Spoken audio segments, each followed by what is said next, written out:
इतना सम्मान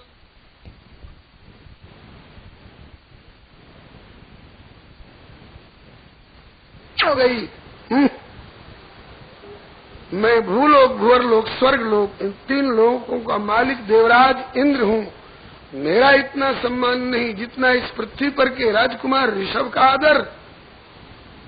इसलिए स्पर्धा की भावना में आकर के इनके राज्य में वर्षा करना बंद कर दिया। तस्य इंद्र स्पर्धमानो भगवान वर्षे नववर्ष तदवधार्य भगवान ऋषभ देवो योगेश्वर प्रहस्य आत्मयोग माया स्ववर्ष मजनाभम नामाभ्यवर्षत। जब इंद्र ने इनके राज्य में वर्षा करना बंद कर दिया तो इस बात से श्री ऋषभ देव भगवान समझ गए, सर्वज्ञ समर्थ प्रभु हैं, हंस गए कि इंद्र अपनी आदत से लाचार वो मेरे प्रति स्पर्धा करके ऐसा कर रहा है। इसलिए अपनी भगवत्ता के प्रभाव से अपने संकल्प द्वारा बादल प्रकट करके और प्रचुर यथेष्ट वर्षा की, सारा राज्य खुशहाल हो गया। अंत में जब इंद्र को पता चला कि ये कोई साधारण व्यक्ति नहीं है तो साक्षात परमात्मा है, अवतरित होकर के पधारे हैं, तो इंद्र लज्जित हुए और आकर के क्षमा प्रार्थना की। श्री ऋषभ देव भगवान ने कहा जाओ क्षमा कर दिया। कहा ऐसे तसल्ली नहीं होगी कि क्षमा कर दिया, कैसे तसल्ली होगी? तो कहा कि मेरी कन्या जयंती का पाणी ग्रहण करिए, मुझे अपने स्वसुरत्व का गौरव प्रदान कीजिए। तब श्री ऋषभ देव भगवान ने इंद्र की पुत्री जयंती का पाणी ग्रहण किया। इंद्र के पुत्र का नाम जयंत, जिसका नाम आपने मानस में पढ़ा होगा, सुरपति सुत धरि बायस भेषा शठ चाहा रघुपति बल देखा, कौआ बनकर श्री किशोरी जी को चोंच मारा था।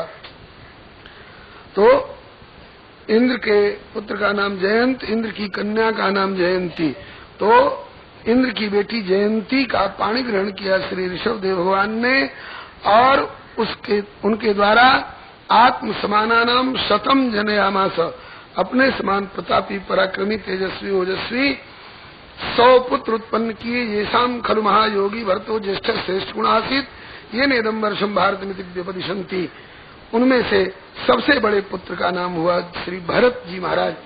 ये बड़े भारी भगवत परायण महायोगी श्री भरत जी हुए। इन्हीं के नाम पर ये अपने 100 भाइयों में आयु में भी सबसे ज्येष्ठ हैं और गुणों में भी सबसे श्रेष्ठ हैं। इन्हीं के नाम पर इस देश का नाम भारत वर्ष पड़ा है अथवा भरतखंड पड़ा है। पहले इस देश का नाम था अजनाभ वर्ष, पहले इस देश का नाम था अजनाभ वर्ष, और इन्हीं भरत जी के नाम पर इस देश का नाम आगे चल करके भारत वर्ष अथवा भरतखंड इत्यादि पड़ा है। इनसे छोटे कुशावर्त, इलावर्त, ब्रह्मावर्त इत्यादि 9 खंडों के स्वामी हुए। और श्री इनसे छोटे 9 योगीश्वर कहलाए। कविर हरि अंतरिक्ष प्रबुद्ध पिपलायन आविर्होत्रोत दुर्मिलश्चमस करभाजन, जो आकाश मार्ग से स्वच्छंद गति से चलने वाले हैं, और जो आकाश मार्ग से चलते तो ऐसा लगता था कि ये 9 सूरज आ रहे हैं, इतना तेज इनमें। ऐसे 9 योगीश्वर, इनसे इनका बड़ा पावन संवाद इनके द्वारा किया गया उपदेश 11वें स्कंध में आप निमी 9 योगीश्वर संवाद के रूप में विश्राम दिवस की कथा में आप श्रवण करेंगे। श्री ऋषभ देव भगवान जब तक गृहस्थाश्रम में रहे तब तक आश्रम की मर्यादा का भरपूर निर्वाह करते हुए, क्यों नियम है जब लग मन तन में रहे तब लग धर्म संहार, जब मन तन से विलग हो तब रस को अधिकार। इन्होंने गृहस्थाश्रम में रह करके समय से जगना, समय से शौच स्नान इत्यादि संध्या बंदन नित्य नैमित्तिक कर्मों का अच्छी तरह से निर्वाह किया। हजारों यज्ञ किए, जहाँ लग कहे पुराण श्रुति, एक एक सब जाग वार सहस्र सहस्र नृप किए सहित अनुराग। और फिर ऐसा क्यों? यद्यपि ईश्वर है, इन्हें सब करने की आवश्यकता नहीं थी, लेकिन फिर भी करके दिखाया। किस लिए? बोले इसलिए कि यदि यदि शीर्षण्याचरितम तत्त अनुवर्तते लोकः। बड़े लोग, मूर्धन्य लोग, गुरु स्थानीय लोग, अभिभावक स्थानीय लोग जो करके दिखाते हैं, उनके आश्रित जो बाल बच्चे हैं, प्रजा है, शिष्य लोग हैं, उनका उस पर प्रभाव पड़ता है। बड़े लोग जैसा करते हैं, छोटे लोग वैसा ही आचरण करते हैं। अपने लिए आवश्यकता नहीं भी हो तो भी ये बड़े लोग अपने बाल बच्चों को, अपने आश्रितों को कर्तव्य कर्म की शिक्षा देने के लिए आचरण करके दिखाते हैं, ताकि इनकी रीति भांति नहीं बिगड़े। और फिर एक समय ऐसा आया जबकि इन्होंने अपने को अंतर्मुख कर लिया और ये अवधूत परमहंस वृत्ति को प्राप्त कर गए। खुल गए दिशाओं के फाटक, कोई रोक थाम अब हमें नहीं। चाहे तो वर्षों पड़े रहे, चाहे तो पल भर रुके नहीं। हम चंचल और अचल दोनों, सब संग किंतु संग को गए नहीं। हम साह निर्द्वंद्व सखे, सब सहले कुछ भी सहे नहीं। चाह गई चिंता मिठी मनमा बेपरवाह, जिनको कछु न चाहिए सोई शाह। ऐसी आत्माराम स्थिति इन्होंने, तो इनकी सहज स्थिति है। ये तो अब तक लोगों को शिक्षा देने के लिए कर रहे थे, अपने स्वरूप में स्थित हो गए। जहाँ रहते इनको पता नहीं कि कब शीत लहरी आई, कब निकल गई, कब लू चली और कब लू का समय निकल गया। किसी ने दुशाला उड़ा दिया तो उसकी तरफ भी नहीं देखना, और 2 मिनट के बाद कोई उठा ले गया तो उसकी ओर भी नहीं देखना। कब भूख लगी, खाए कि नहीं खाए, कब मलमूत्र का त्याग हो गया, जल शौच लिए कि नहीं, विधि निषेध के बंधन से एकदम ऊपर। जैसे बुधो बालकवत क्रीड़ेत, कुशलो जड़वत चरेत, बदे दुनुमत विद्वान वो चरजाम नैगमश्चरेत इत्यादि का जो निर्देशन है, उसके अनुसार एकदम अवधूत परमहंस वृत्ति हो गई। एक बार घूमते फिरते ब्रह्मावर्त में पहुंच गए, जहाँ इनके पुत्र लोग भी, जहाँ प्रजा भी और ऋषियों की भी सभा हो रही थी। अचानक पहुंच गए और मन में आई कि आज इनको कुछ शिक्षा दे दे, तो उनको शिक्षा देने के लिए कहने लग गए। नायम देहो देवाजाम लोके कष्टान कामान अर्हते विडभुजाम जे तपो दिव्यम पुत्रकायेन सत्वम शुद्धेद यस्मात् ब्रह्म सौख्यम तनंतम। ऐ मेरे प्यारे पुत्रों, पुत्रों का अर्थ केवल 100 पुत्रों की ओर ही नहीं, सारी प्रजा इनके पुत्र हैं। सब मम प्रिय, सब मम उपजाए, भगवत अवतार है ना। तो सब प्राणियों को पुत्रवत स्नेह देने वाले वात्सल्य सिंधु प्रभु आज पुत्रों का करके संबोधन करते हुए सबको शिक्षा दिए। ऐ मेरे प्यारे पुत्रों, अयम देहा, मैंने यह शरीर जो मनुष्य शरीर मिला है, ये केवल खाने सोने और बाल बच्चा पैदा करने भर के लिए ही नहीं मिला है। क्योंकि इतना तो जो बिडभुज हैं, विष्ठा भोजी सूअर और कुत्ते हैं, वे भी इतना काम कर लेते हैं, वे भी खा लेते हैं, वे भी सो लेते हैं, वे भी 2-4 10 बाल बच्चे पैदा कर लेते हैं। इतना ही करके हम भी उठ गए, तो हम में और उन सूअर कुत्तों में अंतर क्या रहा? फिर मनुष्य शरीर की इतनी बड़ाई क्यों? इसी श्लोक का भाव श्री गोस्वामी तुलसीदास जी एक दोहे में आनुपूर्विक भाव अनुवाद करते हुए कहते हैं कि सूकर कूकर करत है खान पान संभोग, तुलसी वृथा न खोइए यह तन भजवे जो। यह शरीर इसलिए मिला है, इससे दिव्य तपोमय धर्म का आचरण करो, जिससे कि तुम्हारे सत्व की शुद्धि हो और उस शुद्ध सत्वमय अंतःकरण में यस्मात् ब्रह्म सौख्यम तनंतम, अनंत ब्रह्म सुख की, भगवत सुख की प्राप्ति तुमको हो, जिससे तुम भवबंधन से छूट सको। देखो, इस संसार में आकर भवबंधन में पड़े हुए प्राणी जो हैं, इनके लिए 2 तरह के मार्ग हैं।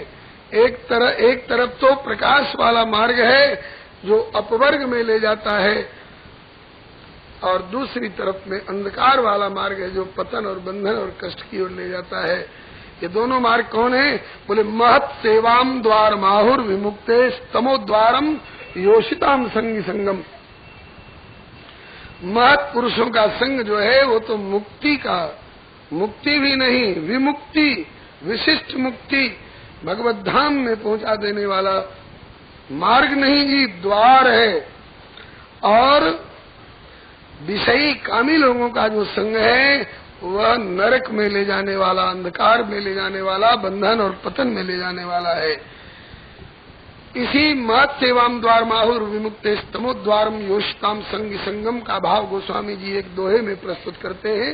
संत संग अपवर्ग कर और कामी भव कर पंथ, कहीं संत कवि कोविद श्रुति पुराण सदग्रंथ।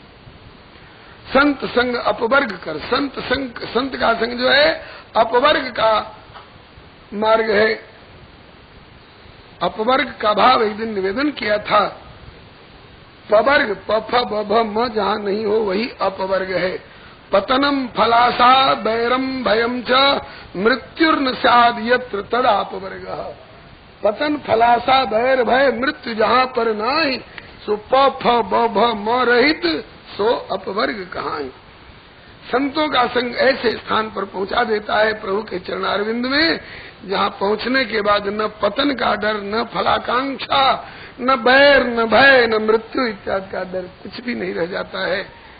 इसलिए यदि तुम ये दुनियादारी के संकट और बंधन से छूटना चाहते हो तो महत् पुरुषों का संग करो। तो बोले महत् पुरुष हम किसको समझे? तो जैसे श्री कपिल देव भगवान ने साधु का लक्षण बताया था, तितिक्षव कारुणिका सुहृद सर्वदेही नाम अजात शत्रव शांता साधव साधुभूषणा। उसी तरह से आज श्री ऋषभ देव भगवान, वहाँ कपिल देव भगवान भी 24 अवतार में से एक है और यहाँ श्री ऋषभ देव भगवान भी 24 अवतार में से एक है। ये भी महंत का लक्षण बताते हैं। वैसे नाम मात्र का महंत कहला करके और संसारी प्रपंच में फंसे रहे, ये अलग बात है। वास्तव में महंतस्ते वे महंत है जिनका अंतःकरण महान हो, जिनके महान अंतःकरण में महान परमात्मा विराजमान हो। और महंतस्ते कौन? बोले समचित्ता, जो सुख दुख लाभ हानि शीत उष्ण सब में समभाव रखने वाले हो। समचित्ता प्रशांता, हर हालत में प्रकर्षण शांत रहने वाले हो। विमन्यवा, जिन्हें कभी क्रोध आता ही नहीं है। सुहृदा साधुजे, जो सुहृद का भाव आपने श्री कापिलेय उपाख्यान में सुना था। सुहृद उसको कहते हैं जो उपकार करे, उपकार में भी निष्पक्ष उपकार करे। निष्पक्ष उपकार करने के बाद भी बदले में कुछ चाहता नहीं हो। निष्पक्ष और निस्वार्थ उपकारी का नाम है सुहृद। ऐसे ऐसे जिनमें लक्षण हो, ये सब लक्षण बसहि जास उर, जाने हो तात संत संतत फुर। ऐसे महापुरुषों का संग भगवान में प्रेम उत्पन्न करा करके भवबंधन से छुड़ा देता है। जब तक भगवान में प्रेम नहीं होता है तब तक प्राणी दे और गे के, अहम और मम के बंधन से नहीं छूटता है। प्रीतिर न यावनमयी वासुदेवे न मुच्यते देह योगे न तावत। इसलिए देह गेह के अहंता और ममता के बंधन से छूटना हो तो मुझ वासुदेव के प्रति प्रीति उत्पन्न हो। और प्रीति के लिए आवश्यक है इन संतों का संग और इनकी कथा, इनके द्वारा कही गई कथा का हम आश्रय करें। और देखो, जैसे मैं आप लोगों को उपदेश कर रहा हूँ, ऐसा ही उपदेश हर गुरु का कर्तव्य अपने शिष्य के प्रति करे। हर माता पिता का कर्तव्य है अपने बाल बच्चों के प्रति करे। हर राजा का कर्तव्य है अपने प्रजा को इस तरह का उपदेश करे। जो ऐसा नहीं करता है, बोले कि गुरु न सस्यात् स्वजनो न सस्यात् पिता न सस्यात् जननी न सस्यात् दैवम न तत्स्यात् न प्रतिष्ठ सस्यात् न मोचेद समुपेत मृत्युम।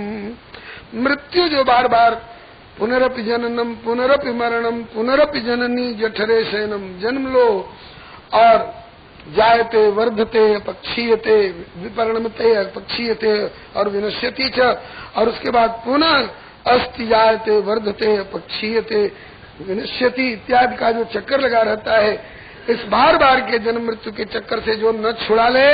और यह कैसे संभव है? भगवान के चरणों में प्रीति करा करके ही ये संभव है। जो ऐसा नहीं करता है, जो मृत्यु के चक्कर से नहीं छुड़ा लेता है, वह स्वजन स्वजन नहीं, वह गुरु गुरु नहीं, वह माता पिता माता पिता नहीं। जरौ सुसंपत्ति सदन सुख सुहृद मात पितु भाई, सन्मुख हो तो जो राम पद करे न सहज सहाय। श्री ऋषभदेव भगवान ने कहा कि जो कुछ मैं कह रहा हूँ ये अनुभूत तथ्य है, ये कोरी कल्पना नहीं है। इसके बाद फिर जैसे स्वच्छंद गति से आए थे परमहंस गति में अपना निकल गए और जंगल में ही समय पा करके इन्होंने अपने शरीर का परित्याग कर दिया और अपने आप जंगल में प्रकट होने वाली दावाग्नि से इनके शरीर का सहज स्वभाव से दाह संस्कार हो गया। बड़ी बड़ी रिद्धि सिद्धि इनके सामने आई थी, लेकिन इन्होंने उनकी ओर देखा नहीं, क्योंकि ये रिद्धि सिद्धियां जो हैं ये जीव को अपने स्वरूप से और प्रभु के स्वरूप से काफी विमुख और दूर कर देने वाली है। इसलिए और रिद्धि सिद्धियों का इन्होंने कोई आदर नहीं किया, वन में अपना शरीर छोड़ करके और अपने स्वरूप को, अपने धाम को प्राप्त किया। आप लोग सोच सकते हैं कि अजी ये तो अभी बताए गए भगवत अवतार हैं, क्या भगवान भी शरीर छोड़ते हैं? शरीर नहीं छोड़ते हैं, शरीर छोड़ने का अभिनय करते हैं। शरीर छोड़े तो, शरीर नहीं छोड़े तो, भगवान की भगवत्ता सत्ता महत्ता में कोई अंतर नहीं पड़ता। किसी अवतार में शरीर छोड़े भी हैं, किसी अवतार में शरीर नहीं भी छोड़े हैं। नृसिंह, वामन, वराह, राम, कृष्ण इत्यादि अवतारों में शरीर नहीं छोड़े हैं, 2-3 अवतारों में शरीर छोड़े भी हैं। पृथु अवतार में शरीर छोड़े हैं, ऋषभ अवतार में शरीर छोड़े हैं, बुद्धावतार में शरीर छोड़े हैं, लेकिन इनका शरीर छोड़ना और लोगों की तरह मरना नहीं है। जन्म कर्म च मे दिव्यम एवं यो वेत्ति तत्वता त्यक्त्वा देहम पुनर्जन्म नैति मामेति सोर्जुन। इनके सारे क्रियाकलाप दिव्य हैं, प्राकृतिक नहीं है। इस पर गुरुदेव एक दृष्टांत घटना सुना करके समझाया करते थे, पूज्य चरण श्री भक्तमाली जी महाराज। आप लोगों ने नाम सुना होगा जगत गुरु श्री रामानंदाचार्य भगवान का। श्री रामानंदाचार्य भगवान के बहुत से शिष्य थे, जिनमें 12 प्रधान हैं। श्री अनंतानंद जी, श्री कबीरदास जी, श्री रैदास जी, श्री धन्ना जी, श्री पीपा जी इत्यादि। इनमें एक पीपा जी हैं जो राजस्थानगत गागरोनगढ़ रियासत के राजा थे और इन्होंने राज्य छोड़ करके वैराग लिया, परम सिद्ध पुरुष हुए। ये मनु जी के अवतार कहे जाते हैं। इनके साथ इनकी शत्रुपा नाम की पत्नी ने सीता सहचरी के रूप में अवतार लिया था। एक बार ये कहीं कुटिया पर भजन कर रहे थे, अचानक 5 जगह से न्योता आया, 5 गांव से, और एक ही समय के लिए न्योता आया। कल हमारे यहाँ रामनवमी का महोत्सव मनाया जाने वाला है 12 बजे दिन में, आप कृपा करें उस समय वहीं विराजे, ताकि आप ही की अध्यक्षता में हमारा उत्सव संपन्न हो। 5 गांव वालों को इन्होंने आश्वासन दे दिया कि हाँ तुम्हारे यहाँ रहूंगा। शिष्यों को आश्चर्य हुआ, आज गुरुजी को क्या हो गया है।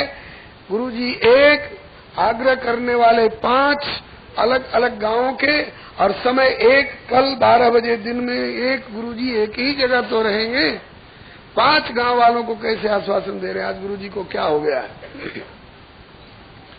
और जब समय आया तो किसी को पता भी नहीं पड़ने दिया। श्री पीपा जी ने 5 रूप धर करके और 5 गांव में गए, 5 जगह का उत्सव संपन्न कराया। इनकी अध्यक्षता में उत्सव संपन्न हुए और 5 जगह यह कह करके कि अब मेरा शरीर छूटने वाला है, मेरा शरीर छूट जाए तो ज्यादा अल्लाह गुल्ला प्रचार मत करना, कहीं खबरात देनी हो तो बाद में देते रहना, तुरंत मेरा शरीर छूटते ही मेरे शरीर का दाह संस्कार कर देना। 5वां, ये 4-5 गांव एक के बाद दूसरे, दूसरे के बाद तीसरे, ऐसे क्रम से पड़ते थे इनकी कुटिया पर पहुंचने में। 5वें गांव के लोग इनके शरीर का दाह संस्कार करके जब लौट रहे थे इनकी कुटिया पर खबर देने के लिए, तो 4थे नंबर का गांव मिला, वहां चिता जल रही थी। किसकी चिता है भाई? बोले पीपा जी की। अरे हद हो गई, पीपा जी तो हमारे यहाँ शरीर छोड़े थे, उनका दाह संस्कार करके आ रहे, यहाँ पीपा जी। आगे देख लो पीपा जी की चिता है, पूछ लो किसी से। दोनों गांव के लोग अब मिल करके चले कि कुटिया पर खबर दे आवे। तब तक 3रे नंबर का गांव पड़ा रास्ते में, वहां भी चिता जल रही है। किसकी चिता है भाई? बोले पीपा जी की। है कि पीपा जी है कि कोई ये लीला विभूति है? वहां के लोगों को भी आश्चर्य हुआ। तीनों गांव के लोग चले अब चौथे नंबर के गांव में पहुंचे, देखा कि वहां भी चिता जल रही है। किसकी चिता है? बोले पीपा जी की। वहां से चले 5वें गांव में गए, वहां भी चिता जल रही है। किसकी चिता है? बोले पीपा जी की। 5 गांव के लोग मिल करके जब कुटिया पर गए खबर देने के लिए, तो देखा कि हजारों श्रोता बैठे हैं और अपने आसन पर बैठे श्री पीपा जी उपदेश दे रहे हैं। बोलिए श्री संत भगवान की जय, श्री सद्गुरु भगवान की जय, श्री चतुर्विंशति अवतार भगवान की जय। अब 5 गांव के ये संवाद वाहक आंखें फाड़ फाड़ के आश्चर्यचकित होकर देखे, अरे इनका तो हम दाह संस्कार करके आ रहे हैं और ये बैठे उपदेश कर रहे हैं। अब कैसे कहें कि गुरुजी आप मर गए थे और आपका दाह संस्कार करके हम आ रहे हैं। कहा पीपा जी ने, वत्स बड़े आश्चर्य विस्फारित नेत्रों से मेरी ओर देख रहे हो, कोई आश्चर्यजनक घटना घटी है क्या?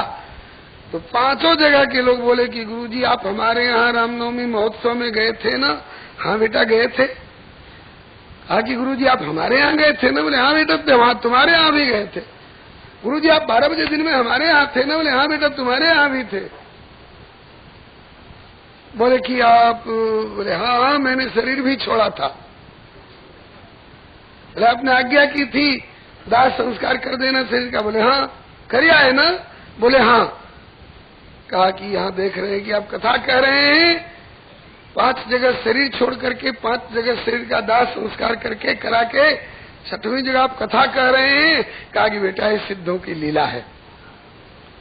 जब सिद्धों की ये लीला है कि 5 जगह शरीर छोड़ करके दाह संस्कार करा करके 6वीं जगह कथा कह रहे हैं, तो इन सिद्धों को सिद्धि प्रदान करने वाले हरि हरिता विधि विदिता शिव ही शिवता जोदयी सोई जान की पति मधुर मूर्ति मोदमयी मंगलमयी। इन भगवत अवतारों में इनकी साधारण लोगों की तरह की लीला देख करके और इन्हें साधारण न समझ लेना। हाँ, जब जल का प्रवाह चलता है तो 2 किनारे बन जाते हैं, ऐसे ही भगवत लीला रूपिणी नदी भी चलती है तो इसके भी 2 किनारे बन जाते हैं।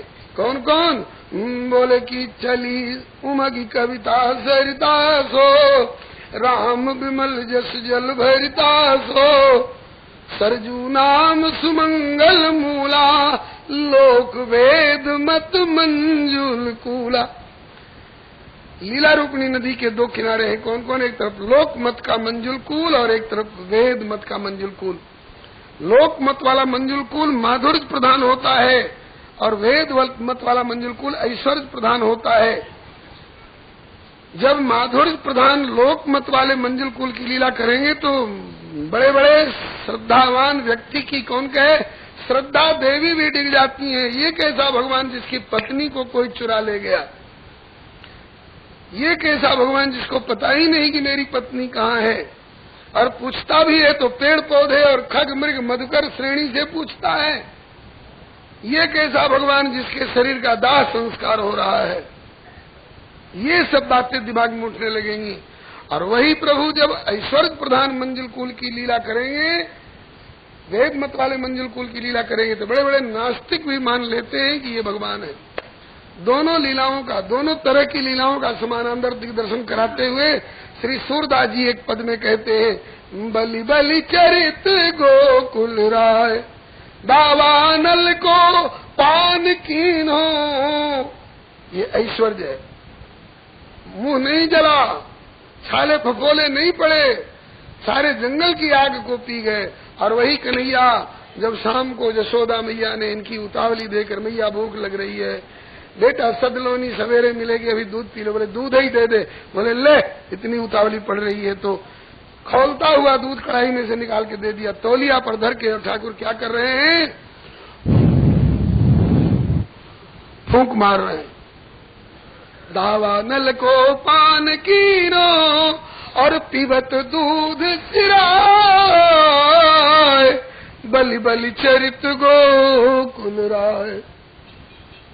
बकासुर की चोंच फारी, प्रगट सखन दिखाए, और कीर पिंजरे गहत अंगुरी तो ललन लेत हटाए, बलि बलि चरित गोकुल राय। नचत काली नाग फण पर सप्त ताल बजाए, और लिख्यो काजर नाग द्वारे देखी चलत परा। वो बंधुओं, श्री पृथु अवतार में, श्री ऋषभ अवतार में, श्री बुद्धा अवतार में इन्होंने शरीर छोड़ने का भी अभिनय किया, लेकिन जैसे पीपा जी ने 5 जगह शरीर छोड़ने का अभिनय किया और 6वीं जो कि त्यों विराजमान है, इस तरह से जन्म कर्म च मे दिव्यम एवं जो वेति तत्वतः त्यक्त्वा देहम पुनर्जन्म नैति मामेति सोर्जुन। इनके बाद इनके पुत्र श्री भरत जी ने राज्य संभाला। बोलिए श्री भरत जी महाराज की जय। लेकिन श्री भरत जी बलिहारी कब तक राज्य संभाले? जब तक पिताजी उस अवधूत परमहंस वृत्ति में लौट करके ब्रह्मावर्त में यह उपदेश नहीं कर गए, तब तक।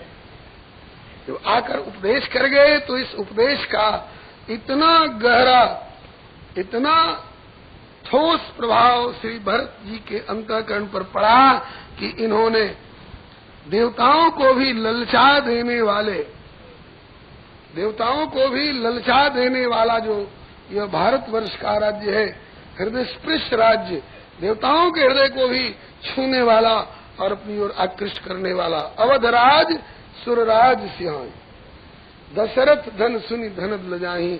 और ऐसे देवताओं के हृदय को भी ललचा देने वाला इस भारतवर्ष के राज्य को त्याग दिया। कैसे और कब? बोले जहु युवैव मलवत उत्तम श्लोक लालसा। उत्तम श्लोक भगवान की प्राप्ति की लालसा में इन्होंने इस भारतवर्ष जैसे देवताओं को भी ललचा देने वाले हृदय स्पर्श राज्य का परित्याग किया। कब? जवानी में। जवानी में विषयों का परित्याग करना बहुत कठिन है भाई। क्षमा शोभती उस भुजंग को, जिसके पास गरल है उसको क्या, जो दंतहीन विषरहित विनीत सरल है। बुढ़ापे में तो वेश्या भी अपने को सन्यासिनी कहने लग जाती है। जवानी में विषयों का परित्याग करे उसका नाम है त्याग। तो युवावस्था में भारतवर्ष जैसे राज्य को ऐसे त्यागा। कैसे? बोले मलवत। जैसे हम जंगल में, खेत में और शौचालय में जाकर मल त्याग करके चले आते हैं, फिर लौट के देखने नहीं जाते हैं कि उसका क्या हाल है, ऐसे भारतवर्ष जैसे राज्य वैभव को इन्होंने त्याग दिया और जंगल में जाकर के पुलह ऋषि के आश्रम पर गंडकी नदी के किनारे इन्होंने दीक्षा शिक्षा पूर्वक भगवान का भजन किया। ये गंडकी नदी, गुरुदेव कहा करते थे पुराणांतर से उद्धरण प्रमाण देते हुए कि ये गंडकी नदी किसी ऋषि की कन्या थी। किसी और को किसी और तरह से अगर प्रमाण मिला हो तो वहां पर कल्प भेद वाली बात माननी चाहिए। क्वचित क्वचित पुराणेषु विरोधो यदि लभ्यते तो कल्प भेदेन तत्सर्वम समाधेयम मनीषिभिः। कहीं आता है कि ऐसा है, कहीं आता है कि ऐसा है, तो दोनों में कौन सत्य है? बोले दोनों सत्य है। किसी कल्प में वैसा हुआ होगा और किसी कल्प में ऐसा हुआ होगा। कल्प भेद हरिचरित सुहाए, भांति अनेक मुनीशन गाए। ये गंडकी किसी ऋषि की कन्या थी, तपस्या की, भगवान की आराधना की, भगवान प्रसन्न होकर आए। बोलो देवी क्या चाहती हो? कहा प्रभु मेरी गोद में आप सतत खेलते रहो। आगे देवी ये मृत्युलोक है। और जैसे एक ही देश में, एक ही आंगन में 24 घंटे सूरज नहीं चमकते रहेंगे, उदय के बाद अस्त भी होना पड़ेगा ताकि दिन के बाद रात्रि को भी मौका मिले। इसी तरह से सतयुग, त्रेता, द्वापर, कलयुग, इन चारों युगों की अलग अलग मर्यादाएं हैं।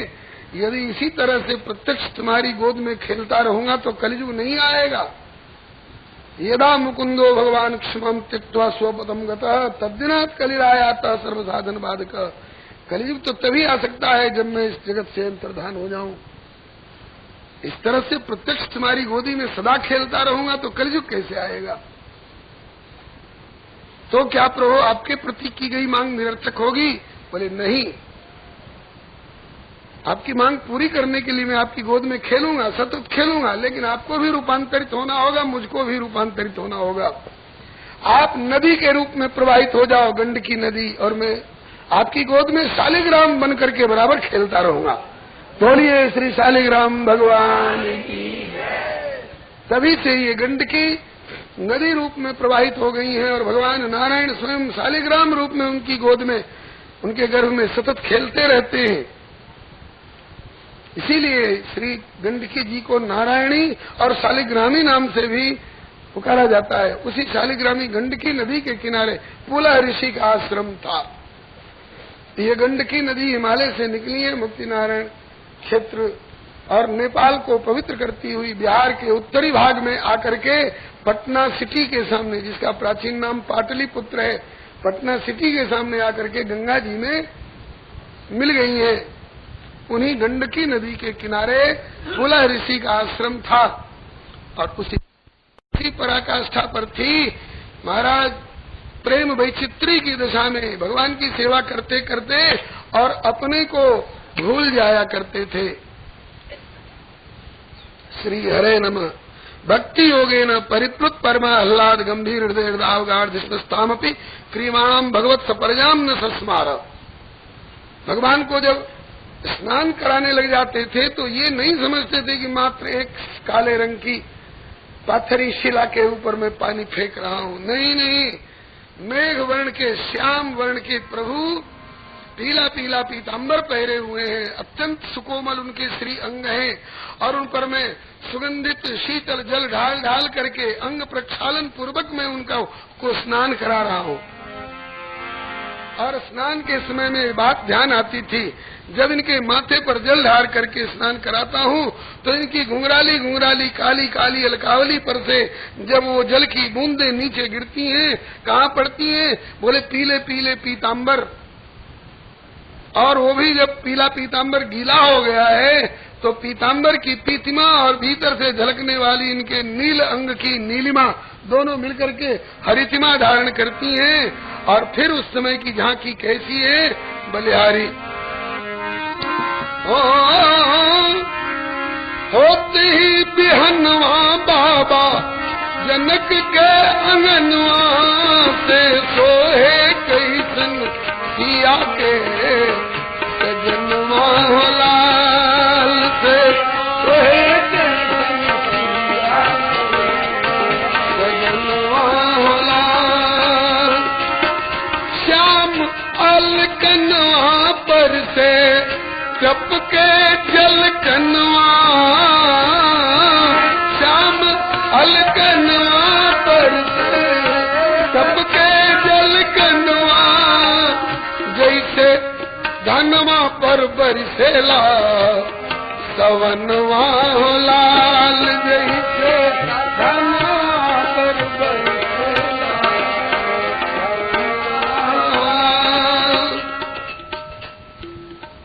वैसे काले काले मेघों से जब वर्षा होती है और हरे हरे धान के पौधों पर पड़ता है, इसी तरह से ये भावनाओं में और भगवान की कोमलता और श्यामलता और उनके पीतांबर की पीतिमा और दोनों की मिश्रित हरितिमा को जब ये ध्यान करने लग जाते तो आगे की सेवा भूल जाते। भगवत परिचर्याम न सस्मार, भगवत सपरजाम अपनी न सस्मार। ये याद नहीं रह जाती कि भगवान को स्नान कराने की क्रिया पूरी हो चुकी है, अब अंगूठे से पोंछ करके और उन्हें सूखा वस्त्र भी धारण कराना है। घंटों इसमें बीत जाते थे। बड़ी ऊंची स्थिति है। एक संत जी ने अपने किसी सुपात्र जिज्ञासु शिष्य को दीक्षा शिक्षा दे करके उपदेश दिया, बेटा इन बाहर के हाथों से बाहर की सेवा, चौका बर्तन रसोई पानी झाड़ू बहारू करते रहना, लेकिन भीतर के हाथों से प्रभु के चरणों की सेवा भी करते रहना। आज्ञाकारी सुपात्र जिज्ञासु शिष्य थे, वो बाहर के हाथों से बाहर की सेवा और अंतःकरण के हाथों से प्रभु के चरणों की सेवा करते रहते थे। एक दिन आटा गूंद रहे थे, गूंदते गूंदते आटा भी सुकोमल और उधर भीतर में जो प्रभु के चरणों की सेवा कर रहे थे तो चरणारविंद भी सुकोमल। तो गूंदे हुए आटे की सुकोमलता और भीतर प्रभु के चरणार विंद की सुकोमलता, दोनों की कोमलता का ऐसा तादात्म्य हुआ कि बेचारे भूल गए कि मैं आटा गूंद रहा हूँ कि चरण गूंद रहा हूँ। 10 बज गया, 11 बज गया, 12 बज गया, 1 बज गया। गुरुजी भजन से उठे, सोचा भोग लग गया होगा, देखा तो अभी आंखों से आंसू बरस रहे हैं और जनार्दन दास का हाथ गूंदे हुए आटे पर यूं पड़ा हुआ है। आवाज लगाई, जनार्दन दास, झट आंख खुली। गुरुदेव, अरे बेटा 1 बज गया है, अभी तक तू आटा ही नहीं गूंद पा रहा है, क्या बात है? यद्यपि ऐसी ऊंची स्थिति को छिपाया जाता है, औरों से छिपाया जाता है, लेकिन गुरुदेव से छिपाया भी नहीं जा सकता है। संत कहीं ऐसी नीति प्रभु श्रुति पुराण मुनि गाओ, होई न विमल विवेक उर गुरुसन किए दुराव। गुरु जी पूछ रहे, बेटा क्या बात है, बता सही। कहा कि गुरुदेव आपने कहा था न, बाहर के हाथों से बाहर की सेवा, भीतर के हाथों से प्रभु के चरणारविंद की सेवा। आज दोनों सेवा एक साथ हो रही थी। बाहर की सेवा आटा गूंदने की मिली थी, आटा इतना कोमल, और उधर प्रभु के चरण इतने सुकोमल, दोनों की कोमलता का तादात्म्य हुआ। मैं भूल गया कि आटा गूंद रहा हूँ कि चरण गूंद रहा हूँ। गुरु जी बहुत प्रसन्न हुए कि आज हमारे लगाए हुए एक पौधे में फल आ गया। इस स्थिति को प्राप्त करने के लिए अष्टांग योग की प्रक्रिया वाले योगिंद्र मुनिंद्र भी तरसते हैं। गोस्वामी जी के शब्दों में, एहिते तव सेवक होत मुदा, मुनि त्यागत जोग भरोस सदा, कर प्रेम निरंतर नेम लिए, पद पंकज सेवत शुद्ध ये। इस स्थिति को पहुंच चुके थे श्री भरत जी महाराज। भक्ति योगेन परिप्लुत परमाह्लाद गंभीर हृदय दावगाढ़ विष्णुस्तामपि क्रियमाणाम भगवत सपरजाम न सस्मार। इतनी ऊंची स्थिति को पहुंच करके भी एक बार इनके मन ने धोखा दे दिया। बहुत लोग दावा करते फिरते हैं, हमने मन को मार लिया, हमने इंद्रियों को जीत लिया। नरावतार नर नारायण ही है श्री कृष्ण अर्जुन के रूप में। नरावतार अर्जुन कह रहे हैं, चंचलम ही मन कृष्ण प्रमाथि बलवदृढ़ तस्याम निग्रह मन्ने वायोरिव दुष्करम। और नारायण कह रहे हैं, भगवान श्री कृष्ण कह रहे हैं, असंशय महाबाहो मनो दुर्निग्रहम चलम। और उस मन के लिए आप कहते हो कि हमने वश में कर लिया, मन मार लिया, इंद्रियों को जीत लिया। इंद्रियाणाम मनश्चास्मि, भगवान कहते हैं इंद्रियों में मन साक्षात मेरी विशिष्ट विभूति है। मन को वश में कर लेना मैंने भगवान को वश में कर लेना। यद्यपि श्री भरत जी का मन इतनी ऊंची स्थिति को पहुंच चुका था, फिर भी मन ने धोखा दे दिया एक बार। कैसे? दयावश। दया करना संतों का धर्म है। पर उपकार वचन मन काया, संत सहज स्वभाव खगराया। तितिक्षव कारुणिका सुहृदय सर्वदेन, धर्म है। वैष्णव जन तो तेने कहिए जे पीर पराई जाने रे, पर दुखे उपकार करे तो मन अभिमान न आने रे। कबीर सोई पीर है जो जाने पर पीर, जो पर पीर न जाने सो का फिर दे पीर।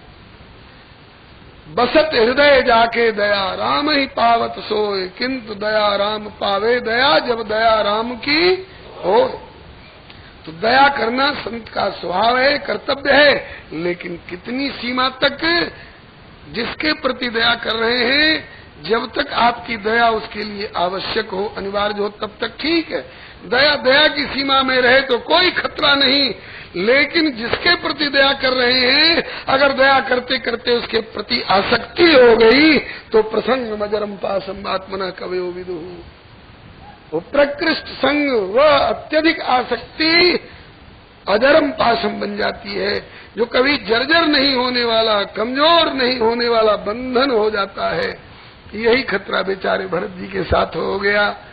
एक दिन ये उस गंडकी नदी में स्नान करके, सूर्यार्घ दे करके और ब्रह्म गायत्री का जप और अर्थानुसंधान कर रहे थे, जल में खड़े।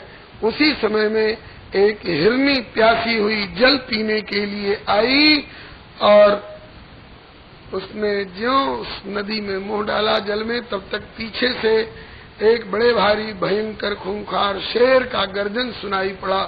सिंह का गर्जन सुनकर के हिरनी भयभीत होकर प्राण बचाने के लिए छलांग मार करके नदी के पार जाना चाही। छलांग भरी, उस पार तो चली गई, लेकिन आसन्न प्रसवा थी, गर्भवती थी और बच्चे के जन्म का समय निकट था।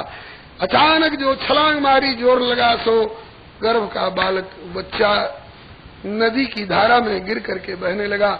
हिरनी तो उस पार जा करके मर गई, उसका प्राणांत हो गया। क्यों? एक तो प्यास जोर की, प्यास पराकाष्ठा की, दूसरे सिंह का भय, तीसरे प्रसव की पीड़ा, चौथे बच्चे का वियोग। इतने कष्ट एक साथ आकर के उपस्थित हुए, इसलिए हिरनी का तो प्राणांत हो गया। भरत जी देख रहे थे, जिसका प्राणांत हो गया उसके लिए क्या किया जा सकता है? वो तो एक शरीर के कारागार के बंधन से छूटा, फिर जैसा कर्म होगा जाएगी इसी दूसरे शरीर में, अथवा शालिग्रामी के प्रभाव से सदगति को।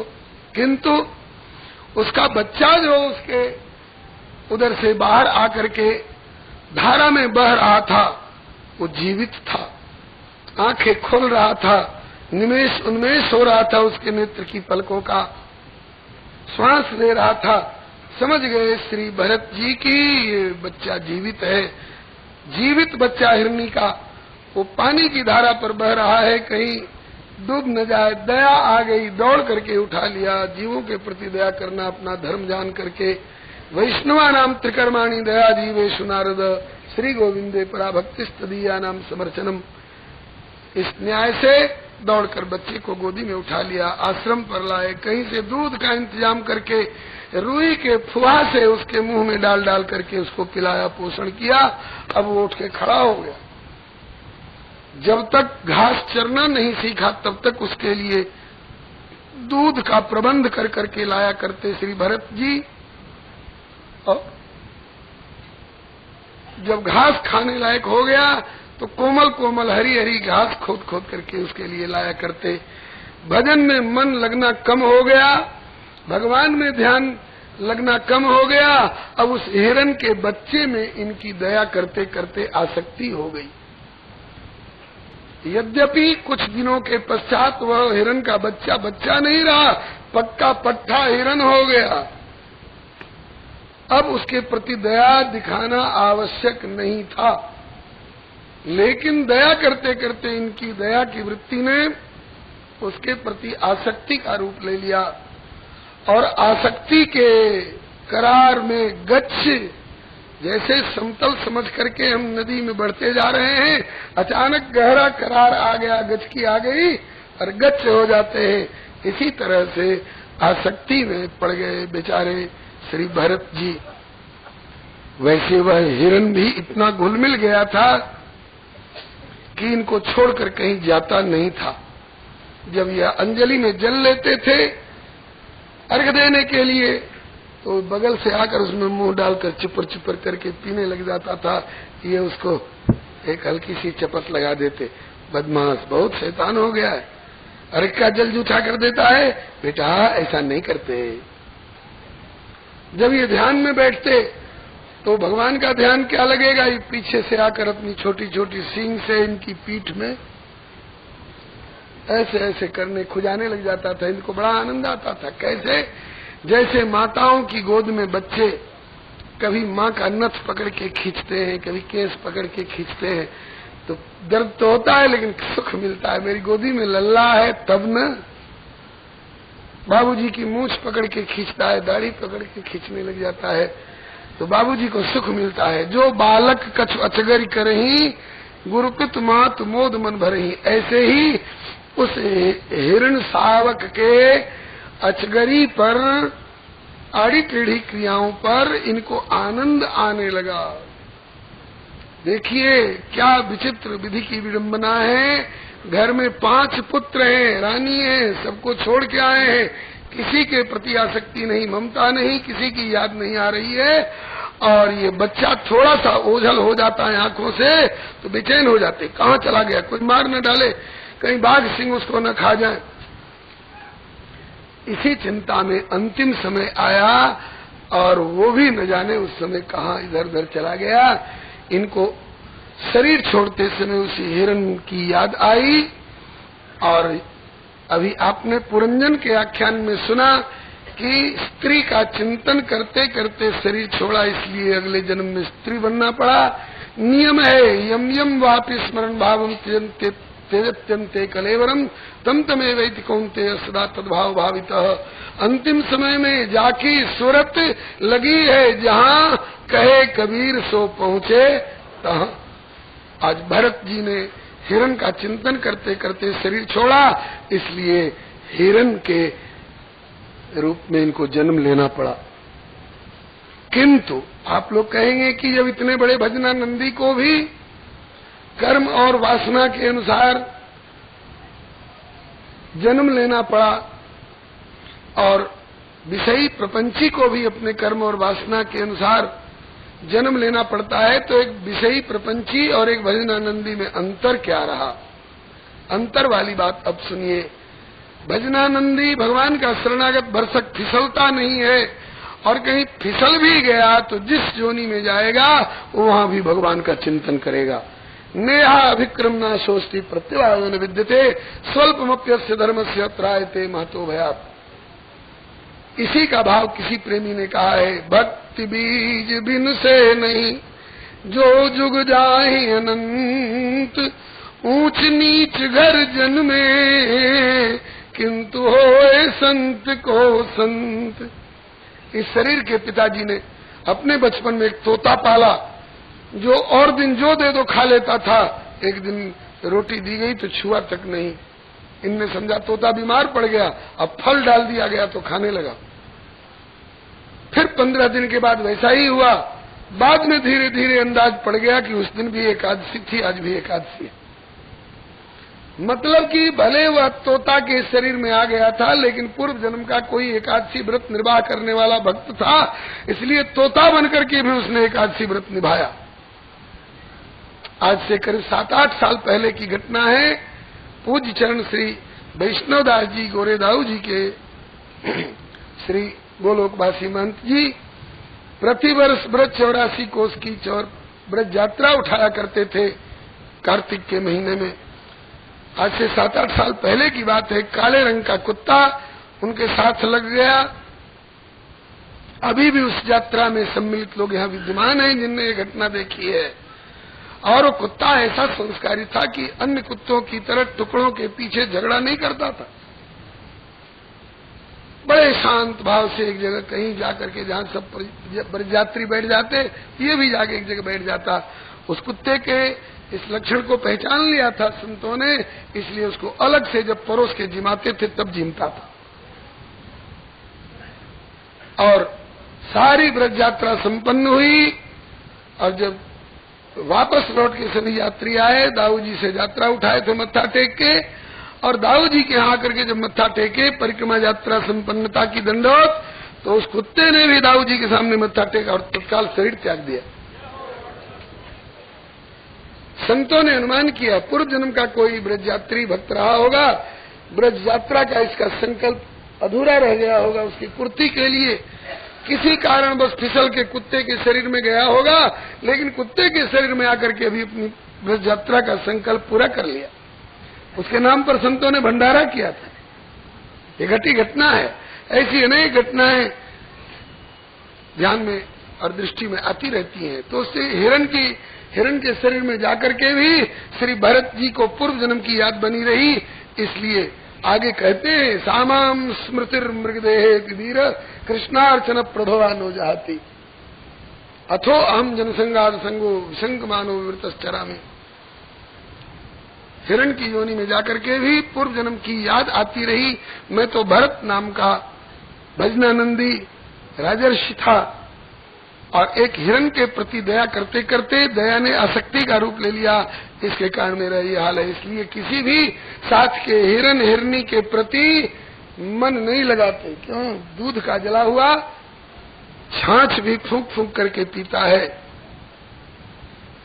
किसी में मन नहीं लगने दिया, एकाकी जीवन बिताते थे और हरी पत्ती नहीं तोड़ते थे। हिरण के शरीर में जाकर के भी हरी हरी घास चरने वाला हिरण हरी पत्ती नहीं छूते थे। ये जो पेड़ के पत्ते पक कर सूख कर अपने आप पेड़ से अलग होकर नीचे गिर जाते थे, उन सूखी पत्तियों को चर्वण करके अपना जीवन यापन करते। इस कारण इनका शरीर अत्यंत कृश हो गया, आंखों से आंसू की झड़ी लगी रहती थी पूर्व के स्मरण से। एक दिन गंडकी नदी के किनारे इनका कृश शरीर गिर गया, आधा शरीर जल में था और आधा शरीर थल में था। ऐसी हालत में इन्होंने वो हिरण का शरीर छोड़ा और फिर इनकी आत्मा जाकर के एक आंगिरस गोत्री ब्राह्मण परिवार में प्रकट हुई।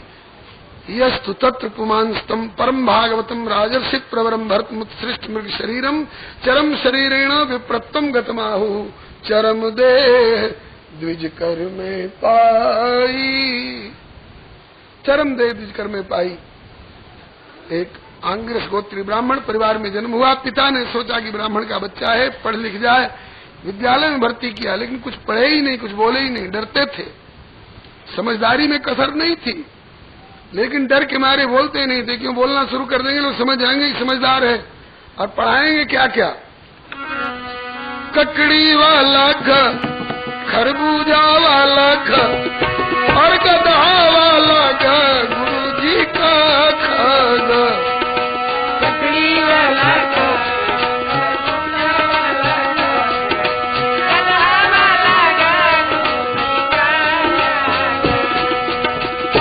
से कबूतर खसे खरगोश गाते गधा घसे घड़ी। बाल पोथी में वर्णमाला का बोध कराने के लिए पढ़ाया जाता है। डरते थे कि कहीं कसे कबूतर, करते करते शरीर छूट गया तो कबूतर बनना पड़ेगा, इसलिए कुछ पढ़े ही नहीं, कुछ बोले नहीं। पिताजी ने सोचा ब्राह्मण का बच्चा है और कुछ नहीं तो कम से कम गायत्री मंत्र की तो शिक्षा दे दें, प्रणव का और भूर्भुवः स्व का उच्चारण तो करा दें। कुछ बोले ही नहीं।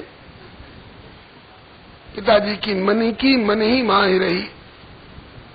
पिताजी का प्राणांत हुआ, माताजी सती हो गई, भाई भौजाई के पल्ले पड़े, वो भी सौतेले भाई भौजाई। सोचा कि पढ़ता लिखता है नहीं, बैठा बैठा खाता है, कुछ काम धंधा बता दो। काम भी क्या करेगा, दिमाग है ही नहीं। हालांकि दिमाग खूब है, समझदारी में कसर नहीं है, लेकिन जानबूझ करके अपने को कुशलो जड़वत चरेत, कुशलो जड़वत चरेत। तो ऐसा काम बता दो जिसमें कि दिमाग की जरूरत नहीं हो। क्या बोले, बुहारी पकड़ा दो और इशारा कर दो। अब बुहारी लगाने लग गए। अब कितनी दूर तक बुहारी लगानी इसका पता नहीं है, न बंद नहीं करो तो सारे बस्ती भर में बुहारी लगाते रहते। अरे इस काम के लायक भी नहीं है, बुद्धि नहीं इसके पास। चलो ज्वार बाजरे की फसल पक रही है, मंच बना दो, उस पर बिठा दो, पीपा बजाते रहेगा तो पक्षी उड़ते रहेंगे, फसल सुरक्षित रहेगी। ये पीपा तो बजा रहे हैं बैठे बैठे, लेकिन पक्षी उड़ रहे हैं कि नहीं, इसे कोई मतलब नहीं। क्यों पक्षियों को उड़ावे? हमने पक्षी बनाए कि अन्न के दाने बनाए? न अन्न के दाने बनाए न पक्षी बनाए। किसने बनाए? परमात्मा ने बनाए। राम जी की चिड़िया, राम जी का खेत, खाए लो चिड़िया भर भर पेट।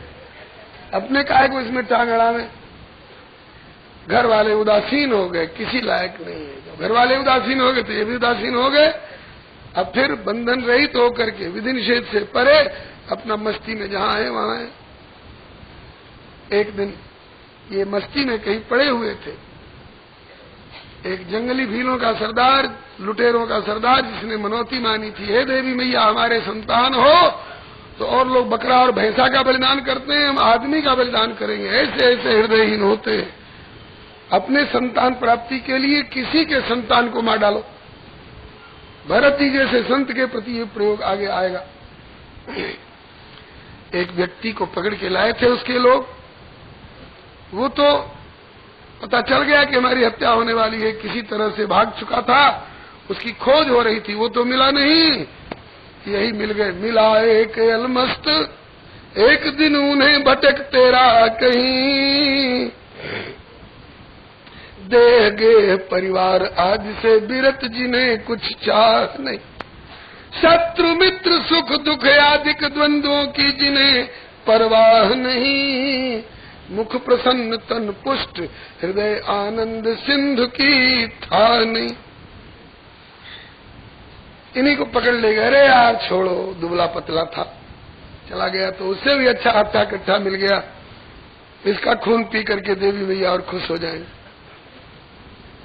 पकड़ के ले गए, नहीं पूछा इन्होंने कि क्यों पकड़ के ले जा रहे हो, हजामत बनवाई तो फिर भी नहीं पूछा, स्नान कराए, पीले कपड़े पहराए और माला पहराई तो खुशी नहीं हुई कि हमारी आज पूजा हो रही है। और कहा सिर झुकाओ, तलवार उठाई तो इन्हें गम नहीं हुआ कि आज मेरी गर्दन जा रही है।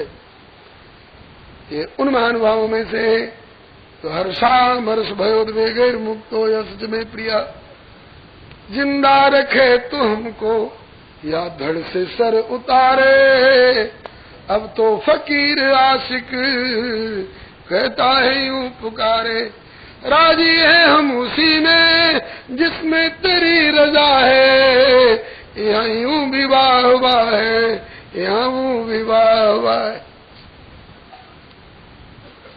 इस प्रकार से श्री भरत जी को यों मारने के लिए खड़ग उठाई दुष्टों ने, उसी समय देवी जी प्रकट होकर, ऐसे महापुरुष का बलिदान लेने की हिम्मत कहाँ है जी, प्रकट हो गई। भगवान पूछ देंगे तो ये अनुजा विष्णु कहलाती हैं, क्या कैफियत दूंगी? तुम्हारे सामने भरत जी जैसे स्थित प्रज्ञ परमहंस गति प्राप्त संत की हत्या हो रही थी और तुम तमाशा देखती रही, क्या जवाब दूंगी? इसलिए जड़ जगदम्बा भवानी प्रकट होकर के और उन्हीं दुष्टों का गला काट करके, उनके रुधिर पान करके, उन्हीं के मस्तक को उछाल उछाल कर गेंद की तरह उन्मत्त नृत्य करने लग गई। वे मुझे मार रहे थे, इसका शोक नहीं था, और देवी जी ने मुझे बचा लिया, इस बात का हर्ष नहीं है।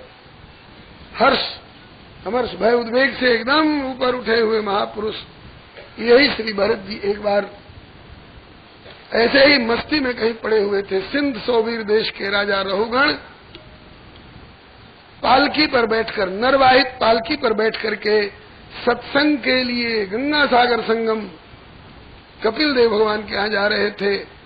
देखिए कहाँ सिंध सोबीर देश भारत का पश्चिमी भाग और कहाँ बंगाल की खाड़ी गंगा सागर पूर्वी भाग, सत्संग के लिए जा रहे थे। सत्संग इतनी आवश्यक खुराक है कि इसकी भूख जगने पर, आत्म कल्याण की जिज्ञासा जगने पर सिंध सोबीर देश से सत्संग के लिए जा रहे हैं। जैसे भूख लगने पर भोजन की खोज, जैसे प्यास लगने पर पानी की खोज, जैसे बेटी की इसके सयानी होने पर वर की तलाश, जैसे ग्रेजुएट होने के बाद वांटेड कॉलम देखने की फिकर, इससे भी ज्यादा तीव्र लालसा सत्संग की, आत्म कल्याण की भूख जगी है ना, इसलिए जा रहे थे सत्संग के लिए। ये तो अच्छी बात थी, लेकिन तरीका गलत था। सत्संग में जाने का तरीका और है, संत मिलन को जाइए तज ममता अभिमान, तो पग पग पर फल होते है कोटिन यज्ञ समान। ये पैदल नहीं जा रहे थे, नरवाहित पालकी पर जा रहे थे। पालकी का एक मजदूर कहार बीमार पड़ गया, एक और मजदूर की जरूरत पड़ी। पुराने जमींदार लोग, राजा लोग किसी को हट्टा कट्टा देखते, ऐसे वैसे लोगों को पकड़ के जोत लेते थे, कुछ खिला दिया, कुछ दे दिया, जाओ हमारे राज्य में रहते हो, इतना भी नहीं करोगे। सो और कोई तो मिला नहीं, कार खोजते खोजते यही दिखाई पड़ गए। सड़क के सहारे किसी पेड़ के नीचे मस्ती में विराजमान थे, आत्म परमात्मा चिंतन में इन्हीं को पकड़ लिया। चलो खा खा के इतने मोटे हो रहे, चलो पालकी में जुट जाओ। कहारों ने इनको जोत दिया। राजा को पता नहीं है कि एक कहार बीमार पड़ गया और उसकी जगह पर दूसरा जोता गया है। इनको पालकी ढोने की आदत नहीं थी। पालकी ढोने वाले कहार पांव मिला के चलते हैं, अवेरा दलकन बुलंदी, ऐसे बोलते हुए चलते हैं, इशारा करते हुए। अब इनको ये सब अनुभव था नहीं। और चेटियों गिजाइयों का झुंड देखते तो छलांग भर देते, कहीं पांव के नीचे दब के मर नहीं जा। संतों का चलना, बोलना, खाना, रहना, जीना, मरना सब लोकोत्तर है। बहुत पुराना भजन गुरु जी गाया करते थे, तुलसी मगन भय हरि गुण गाय के,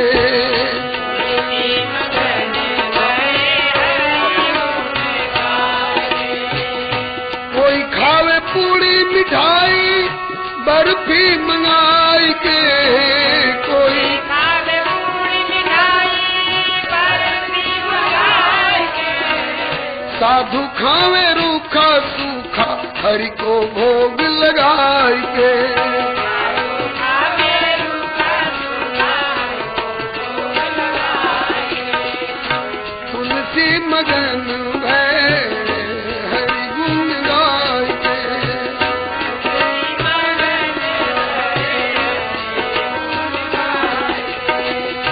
कोई चले हाथी घोड़ा पालकी सजाई के, कोई चले हाथी घोड़ा पालकी सजाए के, साधु चले पैया पैया चेटी को बचाई के, साधु चले पैया पैया चेटी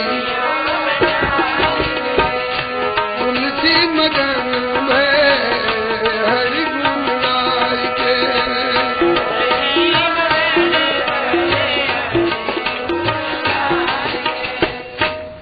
ये है संतों की रहनी। साधु चले पैया पैया सो भी चेटी को बचाए के, चेटी भी मतलब के मरने पावे।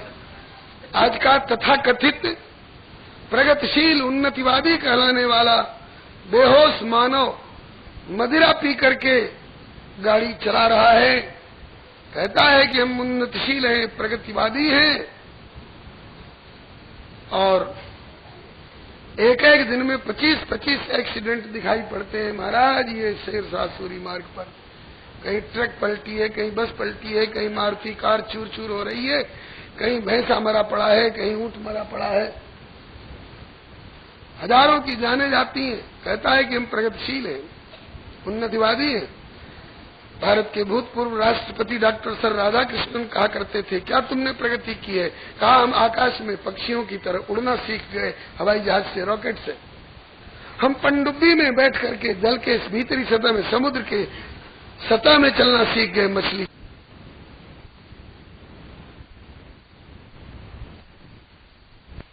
आकाश में